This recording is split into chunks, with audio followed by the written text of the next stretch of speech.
uno de los mejores párrafos para mí del problema de España lo escribió Castelar. Y Castelar, que tenía muy consciente que la Revolución Española no terminó por causa interna, sino por Europa, porque esto de que el liberalismo es un chiste, que fue un chiste lo de Cádiz, eso es una idea que viene del franquismo y que la izquierda actual asume porque es franquista. No es que solamente sea negra legendaria, el tema es que es franquista. Atención a titular de hoy, Andy Aventuras con Clio. La izquierda española actual es franquista. Y ahora tienes que explicar por qué dices que la izquierda actual en España es franquista. Y los 200 personas que están aquí te van a escuchar ahora. ¿Por qué la izquierda actual en España es franquista? Andy, Aventuras con Clio. Bueno, espera, termino lo de Castelar. Sí, primero Castelar y luego Franco. Intento responder eso, pero va a ser muy difícil porque no lo he preparado. Pero bueno, en lo de Castelar, a lo que me refiero es que él lo que dice es que España tiene la capacidad de implantar una democracia liberal que en esa época no existía en Europa, en la época del sexenio, de la Primera República. Y el drama que él pensaba que su generación tenía era que eran totalmente conscientes de que si se acercaban a ese ideal, iban a ser intervenidos por Europa, iban a ser machacados, etc. Y eso lo dice él. Y eso lo dice que tenemos esta angustia y tiene mucho que ver con las indecisiones que tuvieron después en la Primera República. Porque tenían un miedo atroz a que en el momento en el que hicieran algo democrático, en el que hicieran algo alternativo, los iban a machacar. Porque es que en España una de las peculiaridades de las revoluciones que hay en el siglo XIX es que hubo un ideal, un referente, que no fue igual en el resto de Europa, que es algo parecido a una democracia liberal. Porque eso fue el tema de la izquierda liberal de Cádiz. Que eso, en la Revolución Francesa, los que proponían algo parecido, los abortaron muy rápido. Y no quedaba ese recuerdo. Y en España hay muchas revoluciones fallidas porque tienen esa contradicción de la democracia liberal, de democracia, pero respeto a la propiedad. Entonces, es muy complicado hacer eso. Y es no es tan estable como suelen decir la democracia liberal. Pero bueno, a ver, ¿por qué la izquierda española es franquista? Gente del chat. Andy Aventuras con Clio nos va a decir ¿por qué la izquierda española actual, izquierda indefinida, como se quiera, es franquista? Atención, porque hay mucha gente flipando con tu afirmación. A ver, no, pero es que, joder, no lo he preparado. Así es la dialéctica, tío. Yo un día me encontré leyendo discursos de Franco y me llevé una sorpresa enorme. Y fue que Franco decía cosas que normalmente achacamos a la leyenda negra o que dice la izquierda española o que dicen mucha gente que no lo pensaría. Porque él estaba diciendo, no, es que los españoles son diferentes, son fratricidas, están divididos en dos, si no estoy yo, se matarán, porque hay dos Españas, tal. Y yo me quedé, ¿por qué esto, que es como empezaba un libro de Pérez Reverte o como algo que dice mucha gente, lo dice Franco? O luego, por ejemplo, me encontré con un texto, un manual de bachillerato de lo que es la educación para la ciudadanía franquista. Tenía otro nombre, no me acuerdo cómo es, pero... Formación del espíritu nacional. Eso. Un manual de esos y dice, el alma de España se desgajó en dos en la época de 1812 entre los extranjerizantes y los tradicionalistas españoles, ¿no? Y en 1808 el pueblo español se levanta para defender la tradición, la España de siempre, etcétera, etcétera. Te agradezco que pongas voz de nodo para decir esto. Sigue, por favor. Y claro, y yo me encontré... o luego, por ejemplo, cuando dicen que, yo qué sé, Pi Margall es separatista, por ejemplo, ¿no? Y luego te lees a Pi Margall y no dice Estado español, dice España, ¿sabes? Y podría poner muchos ejemplos, pero el caso es que lo que estaba viendo es que muchas lecciones que decía Franco sobre historia de España las utilizan personas supuestamente de izquierdas, antifranquistas, y eso es algo muy complejo porque realmente tiene que ver con lo que vive un pueblo cuando vive una dictadura totalitaria y aprende a explicar el presente en función de una filosofía de la historia que te explica todo a través del final y te explica que la historia de España es un eterno retorno en el cual tú no tienes libertad. Solamente hay dos opciones. Tú tienes que elegir. ¿Entiendes? Entonces, está España y la anti-España. Y la historia de España tú tienes que aprenderla para que en todo episodio histórico tú tienes que ver esa realidad. Cuando Dios manda a los musulmanes y nos impone ese castigo, esa circunstancia histórica por voluntad divina, obliga a los españoles a ser católicos, a la vez que son españoles, y obliga a hacer un paralelismo entre la anti-España y los árabes. Lo mismo la Reconquista, lo mismo con el tema de la Inquisición, los judíos, lo mismo con el tema de los afrancesados, lo mismo con el tema de los liberales. Entonces, te presenta un relato que es totalmente dual y te presenta un relato conforme al cual España siempre estuvo aislada, por ejemplo. Eso lo decían los franquistas. España siempre fue diferente, España siempre estuvo aislada y es mentira. Tú vas a ver la Sevilla de 1600 y vas a ver que está llena de europeos que están comerciando con América, etcétera. Eso no te lo cuentan nunca. Y de japoneses también. O de japoneses, sí. Pero uno podría pensar que estaban totalmente aislados y no es cierto. Y luego, una cosa muy importante es que Franco tenía que educar a los españoles en la visión histórica, en una visión histórica que obligaba a pensar que era necesario regenerar España. España era una decadencia metafísica que no se sabía muy bien por qué. Él lo explicaba pues, a través de la religión, etcétera, pero lo explicaba de una forma muy, muy metafísica que nos sigue persiguiendo. Entonces, desde el siglo XVI hay una decadencia tremenda y se agudiza en el siglo XIX. Y en el siglo XIX la historia de España es una guerra civil constante entre esas dos Españas que no se corresponden a la realidad y que va a conducir a que inevitablemente en la Segunda República se formen dos bandos y vayan a la guerra civil. Entonces, es una forma de justificar la guerra y es una forma de, digamos, de librarte de tu responsabilidad. Porque cuando te enseñan que la guerra civil es inevitable, aunque sea desde un bando o desde el otro, tú no tienes que plantearte si puedes haberlo hecho de otra forma, o tú no tienes que plantearte, por ejemplo, si la historia de España siempre fue una guerra civil, si España siempre fue un país atrasado, siempre fue un país antidemocrático y liberal, antiliberal, tú no tienes que responsabilizarte de, por ejemplo, haber hecho las cosas mal en la Segunda República, porque España siempre fue así. Pero entonces, una pregunta, Andy. La visión de la historia que estás presentando, de que España está en decadencia desde el siglo XVI, algo extraño porque en el siglo XVI España era la primera potencia mundial, ¿esa visión de quién es? ¿Del franquismo o del antifranquismo? No, a ver, el tema es que porque hay gente en el chat que se está perdiendo un poco con la explicación. Es que es muy confuso y tengo que redactarlo bien. Estoy a ver si... A ver si con esto que te voy a decir se puede reconducir. Se podría decir que la izquierda... Vale, bueno, termina, perdón. Pero espera, era para decir una frase, a ver si cómo se... o sea, tú lees a Fernando Garrido, socialista del siglo XIX, y no te habla de la Armada Invencible. No te habla de ella. Y te dice que España pierde en Trafalgar. Y te dice que España en el siglo XVIII está en apogeo. Sin embargo, a día de hoy te echan el cuento de la Armada Invencible. Y eso es algo que yo lo he visto en franquistas. Te dicen, no, es que a partir de la Armada Invencible, la conjura internacional, empiezan a atacarnos entre todos, los protestantes, la falta de fe en el catolicismo. Y entonces, lo que influye el antifranquista, lo que asume es que España es un ser metafísico que necesita ser regenerado. Porque el franquismo, a su vez, también te exige eso. Porque el fascismo es muy regeneracionista. Tiene que inculcarte una conciencia de que tú estás degenerado y que tienes que regenerarte. Y entonces, lo que pasa es que para el franquista esa regeneración pasa por el nacionalcatolicismo, para el antifranquista pasa por cumplir el programa heterodoxo. Por resumirlo. Pero una cosa, así. Andy, esa tesis es la de María Elvira Rocabadea también en Fracasología.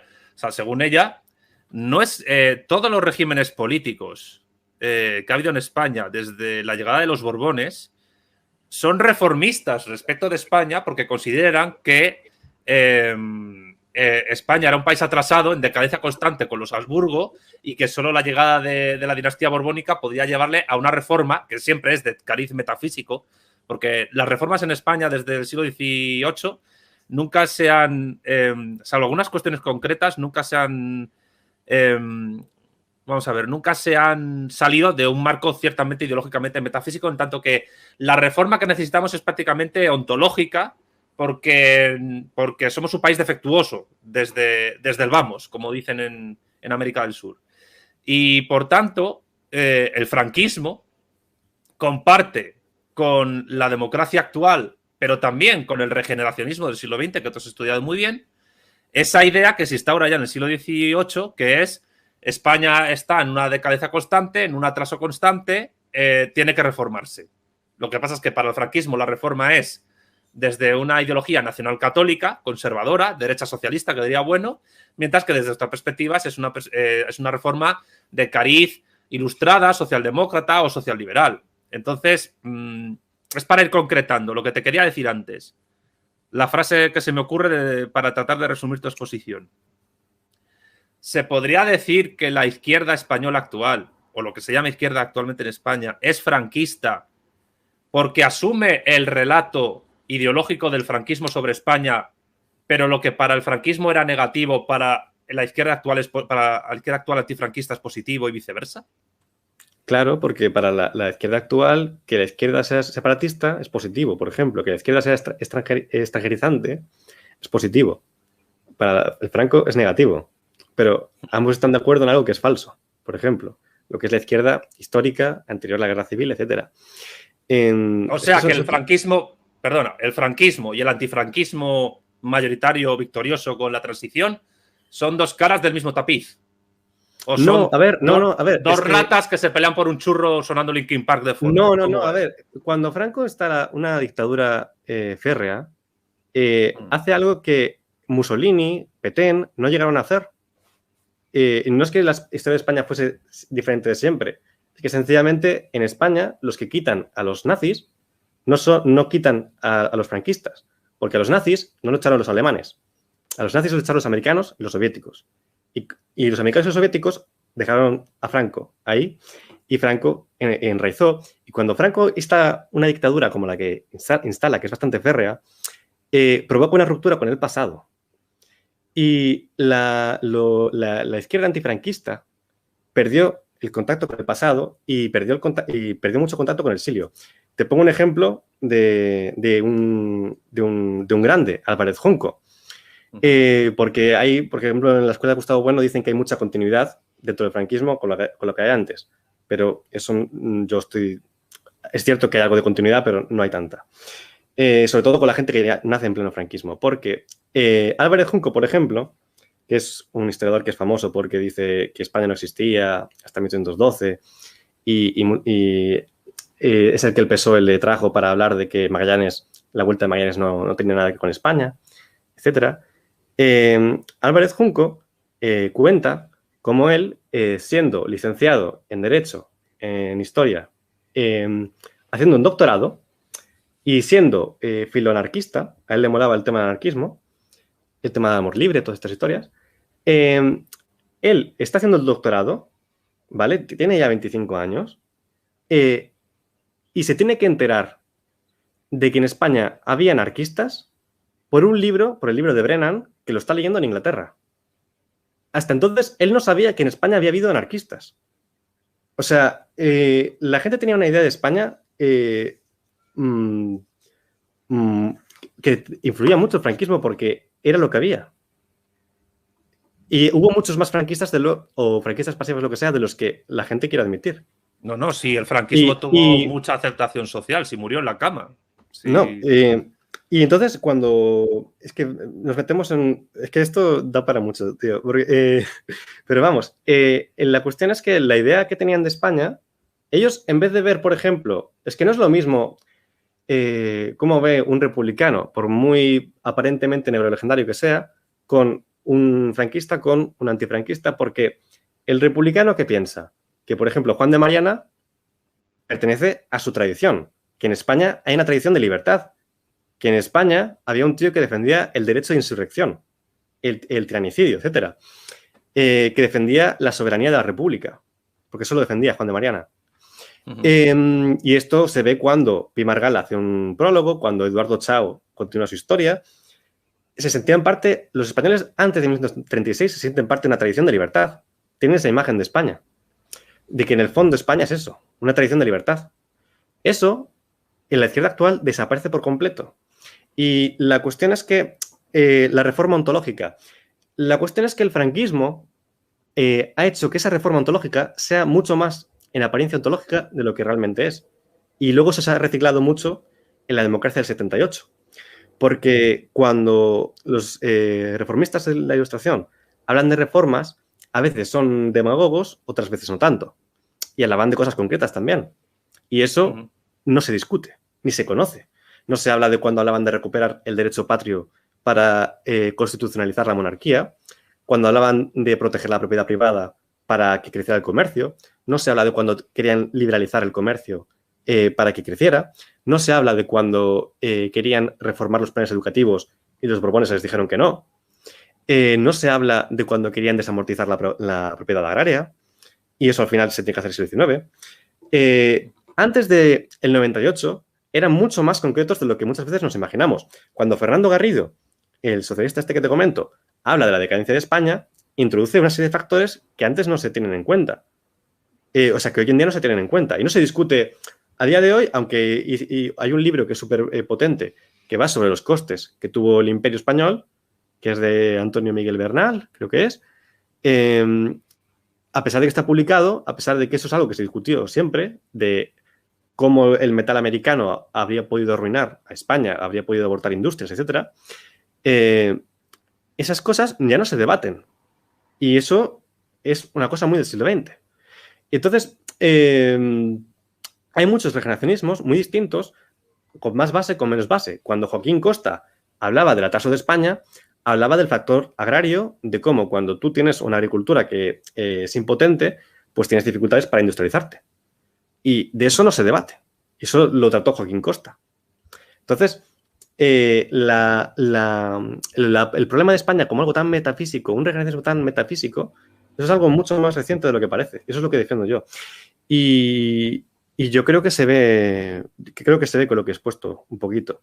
Lo que estás diciendo es que el franquismo era tan regeneracionista como lo fue la Segunda República o la democracia actual, solo que en signo distinto, pero que todos en el siglo XX giraban alrededor de un regeneracionismo cuyo impulsor es Joaquín Costa, que tenía también desde una facción progresista a una más conservadora, pero que lo que yo quiero decirte es que ese regeneracionismo, sea franquista o antifranquista, en primer lugar, beben de la idea de reforma constante que se instaura ya con la llegada de los Borbones a España, y es una cosa que no te ha dado tiempo a desarrollar, que es que en el fondo María Elvira con su libro de fracasología está básicamente diciéndonos que los Borbones son una puta mierda y que son una dinastía que han sido impulsores en muchos casos de muchos de los grandes problemas de España.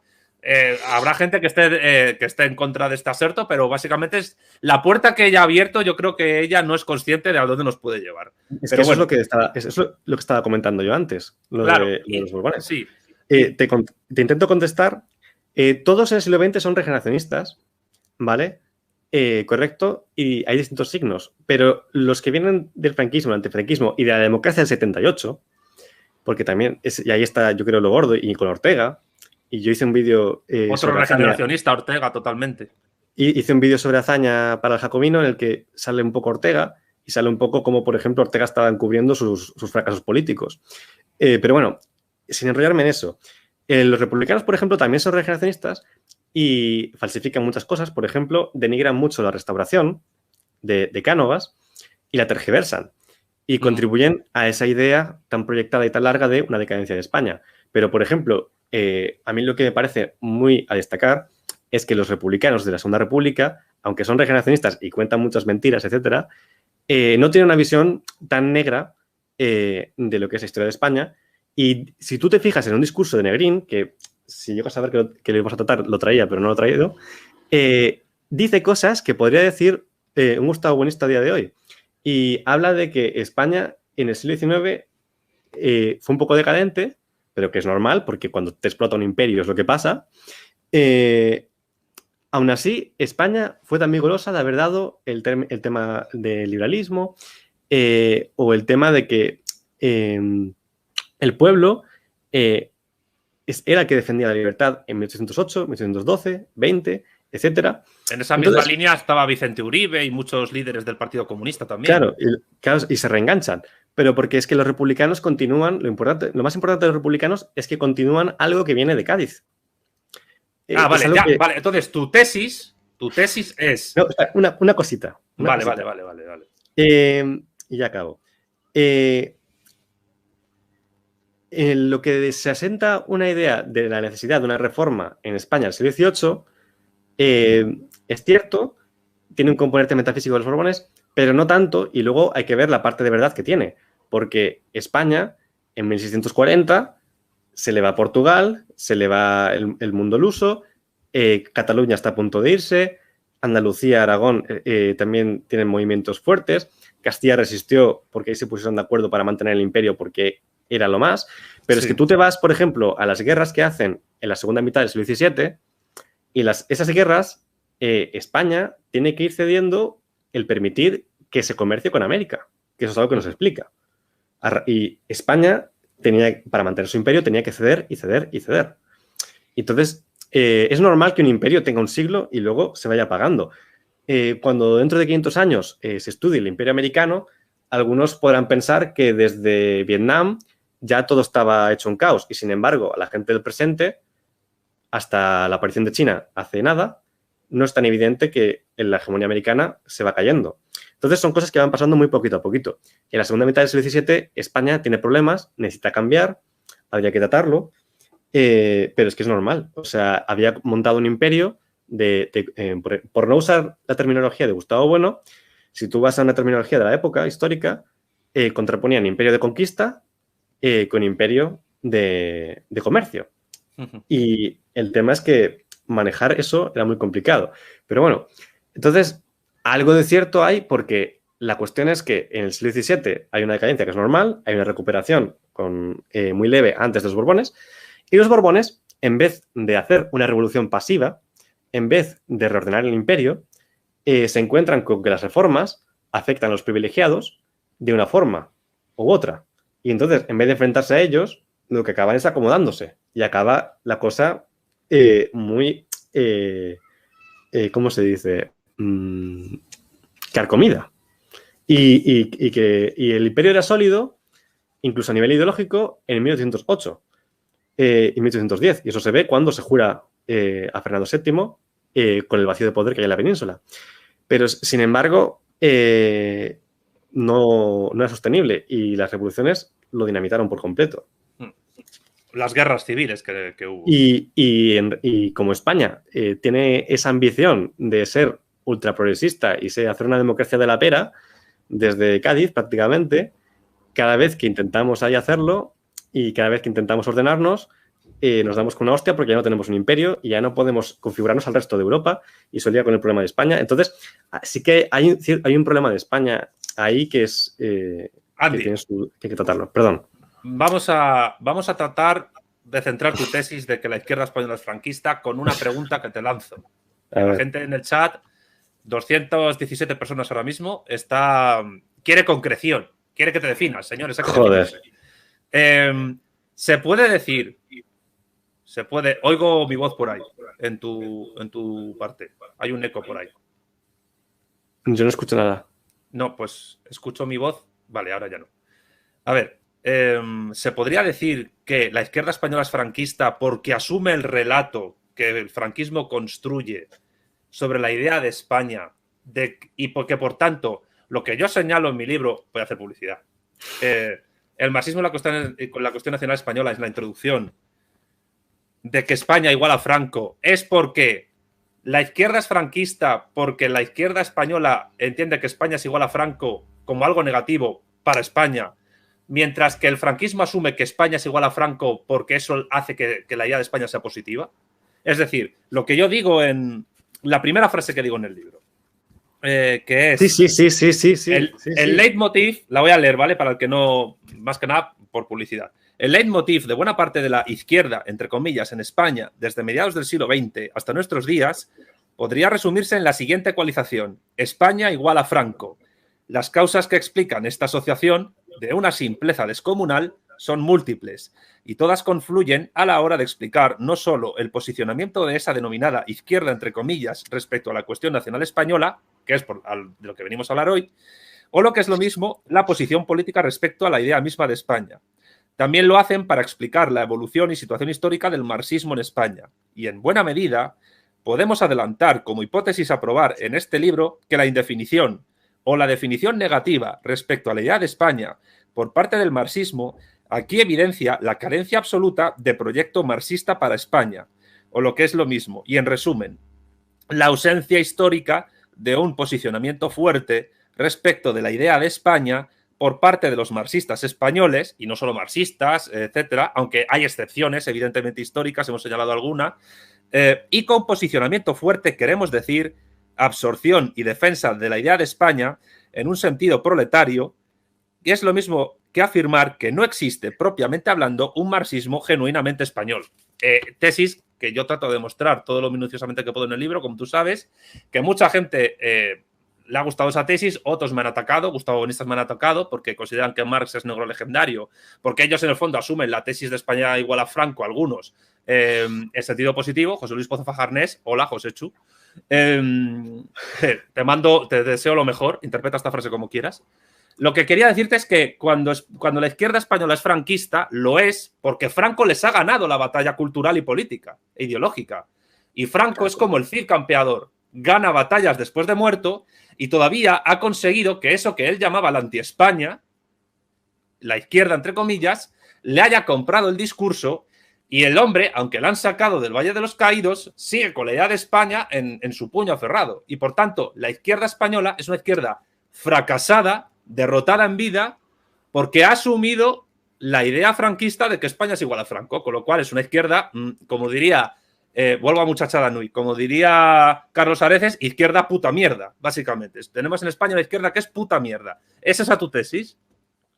Sí, lo que pasa es que hay que desarrollarla y completarla, pero sí, va en esa línea. Yo cuando te leí dije, va por aquí la cosa, porque son muchas cosas que habría que comentar, porque es un tema muy largo y muy complejo, pero es que hay que entender que cuando realmente la leyenda negra tiene fuerza en la cultura española es después de Franco y después de la crisis del 78, porque eso lo ha traído de vuelta, porque la crisis del 78 ha traído de vuelta el fantasma de Franco.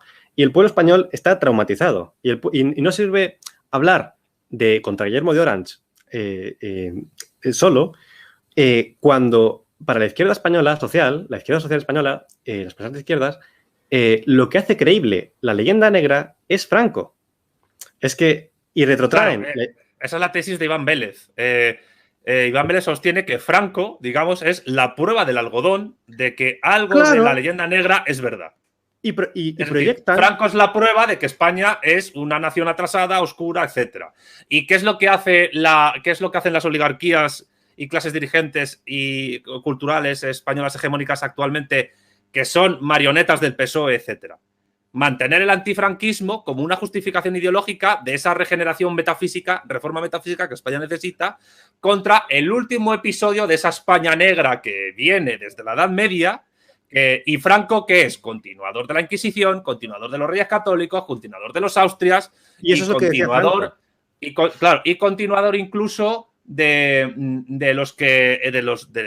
Don Pelayo, etcétera. A mí me han dicho muchas veces, tampoco tantas. A mí alguna vez me han dicho la frase, eres más facha que Don Pelayo, que es una frase ridícula. Porque llamar facha a un señor del siglo VIII medieval no tiene ningún sentido. Pero lo que está claro es que la izquierda española es una izquierda puta mierda. Y me lo dice aquí Roy Menéndez, el francomodín es más estrecho de lo que parece. No, el francomodín. No, es que el pueblo español ha pasado un trauma muy importante y que no hemos confrontado bien. Y eso pues nos pasa factura, pero es que hay que entender cómo vive el antifranquista el franquismo. Porque el franquismo era muy hipócrita, era muy falso, era muy cínico y era muy abusón, porque aunque no sea la peor dictadura de la historia de la humanidad, es lo peor que ha pasado en la historia de España. Y era algo que no se acogía bien. Porque es que a mí me encanta cuando la gente se acuerda de todos los republicanos que se cagaron en la República, muy bien, pero por favor, acuérdate, bueno, al margen de que tienes que examinar muchas más cosas de la República, acuérdate de todos los franquistas que se cagaron en el franquismo y que huyeron del franquismo. Porque la cantidad de franquistas que se limpiaron es impresionante. Pero eso todavía no lo hablamos. Y además, Es Pero que... eso es como los alemanes que cuando llegó el Ejército Rojo a Alemania decían, no, si yo era socialdemócrata, yo que no sé, no me enteraba de nada. Pues de repente, cuando Franco murió, que son las propias cortes, son los procuradores en cortes franquistas los que traen la democracia, cuando votan a hacerse el harakiri, el famoso debate entre Fernando Suárez y Blas Piñar, entre reforma o ruptura del franquismo, las cortes franquistas se van a su casa, pero se van a su casa porque las cortes franquistas son las que traen, ya han preparado el camino con las reformas del 59 económicas para que llegue el capitalismo a España. Ah, capitalismo. Claro, evidentemente, quiero decir, las reformas del Opus Dei económicas son las que preparan el terreno para la España posterior democrática, a nivel económico, me refiero. Sí, y evidentemente, lo que es la estructura económica española que se cambia a partir del año 1959 ya es incompatible con una dictadura militar conservadora nacional católica como la anterior. Y eso lo saben élites franquistas, antifranquistas, y también lo saben fuera. Eso lo sabía Estados Unidos. Eso lo sabían en Alemania. A ver, es que eso nos lleva a otros terrenos, pero que hay que ver que había muchas opciones en la mesa y de que los franquistas, a partir del 73 ya, 70-73, ya van desertando la idea de continuar el franquismo. Sí, pero cuidado, perdona, matiz. Hay muchas opciones en la mesa, pero al final se quedan solo con una porque ocurre una cosa, volvemos a Portugal, ocurre una cosa que salta las alarmas, que es la revolución de los claveles. Bueno, o sea, lo que menos le convenía al ámbito de la OTAN y de la Comunidad Económica Europea, en Europa Occidental, es que una parte de la península ibérica, Portugal, se convirtiese en una suerte de Cuba en plena Europa Occidental. Y si había un terremoto en Portugal, ¿cómo repercutía eso a España? El tema es ese. No, bueno, yo creo que eso es mucho menor de lo que parece. Pero, a ver, es que menudo berenjena nos hemos metido otra vez. Así son las conversaciones en YouTube. A ver, yo diría que no, porque yo creo que lo más decisivo es, uno, el trabajo de la oposición en el sentido de reconciliación, y ahora lo explico, y dos, el confrontar la crisis del petróleo del 73. Y lo que ocurre a mi juicio, bueno, es que lo que se ve es que sostener el franquismo, incluso en su modalidad blanda, que es lo que pretendían, y es algo que inicialmente Estados Unidos apoya, porque Estados Unidos inicialmente, Henry Kissinger, lo que apoya es la opción de... ¿Cómo se llama el que da la muerte de Franco? Arias Navarro. Arias Navarro. Sí. Lo que apoya es la opción de Arias Navarro. Y la opción de Arias Navarro es hacer una democracia a la española. Es decir, una democracia adaptada a las especificidades españolas. Y entonces tenía que ser una democracia semicorporativa, con la mitad de la oposición prohibida, con una constitución que sería una refundición de las leyes fundamentales del franquismo. No estaba cuando hacen, ya cuando hacen el harakiri ya es más distinto, pero hay que entender que hay fases, ¿no? Pero hay que tener en cuenta eso y que pensaban que iba a ser ingobernable la sociedad española y se abría la opción de ir hacia la democracia por la vía de la reconciliación, que era algo que la oposición estuvo trabajando muchísimo tiempo y era algo que tuvieron que asumir porque la amnistía, por ejemplo, ahora la gente que piensa que es para amnistiar a los franquistas. Pero si tú vas a la época, la amnistía no era para eso. No se pensaba, nadie pensaba en amnistiar a los franquistas. Ni se les pasaba por la cabeza ya en esa época, porque lo veían imposible. Entonces, son muchas cosas que hay que tener en cuenta, porque, y utilizo lo de la reconciliación para explicar algo que es lo anterior, que es que Franco necesita una imagen de España y una sociedad dividida. Porque para que se imponga alguien como Franco, la única forma que tiene es dividir a la gente. Y por eso es tan importante el tema de la reconciliación, porque cuando Franco dejó de ser capaz de dividir a la gente, es cuando el franquismo acaba disolviéndose. Pero lo que quiero decir, ya cerrando con esto, es que hay que entender cómo percibe el antifranquista el franquismo, porque al ser tan cínico, al ser tan violento, al ser tan absurdo, porque se llamaba democracia orgánica, y eso iba a ser la continuación, y la continuación de esta iba a ser lo que iba a hacer Arias, es muy cómodo para el antifranquista creerse toda la película del franquismo, porque en ese mundo estaba tan claro que Franco era el malo que le dan la razón cuando hablan de las dos Españas, etcétera. No sé si se entiende esto. Lo que estás diciendo es que lo que se me viene a la cabeza es, tú acusas al franquismo de ser un régimen cínico. Hombre. Vale, ¿y el antifranquismo no sería cínico también? Sí, pero porque es producto suyo. Porque es que Franco... O sea, que el antifranquismo es el triunfo de Franco, es lo que estás diciendo. Hombre, Franco aplastó la sociedad. O sea, Franco atomizó a los españoles. Sí, pero entonces el antifranquismo actual de España igual a Franco es el triunfo de Franco. En parte, porque Franco lo que quería era fundar una nueva España. No quería estar el de dictador siempre. Y en esa nueva España que él quería que tuviésemos esta conciencia de que ha habido siempre dos Españas peleándose, de que o estás con unos o estás con los otros, etcétera. Y eso ha pervivido. Y el franquismo es muy cómodo porque... igual, Andy. O sea, quiero decir, no ha pervivido igual. Quiero decir, igual no, pero ha pervivido un poco.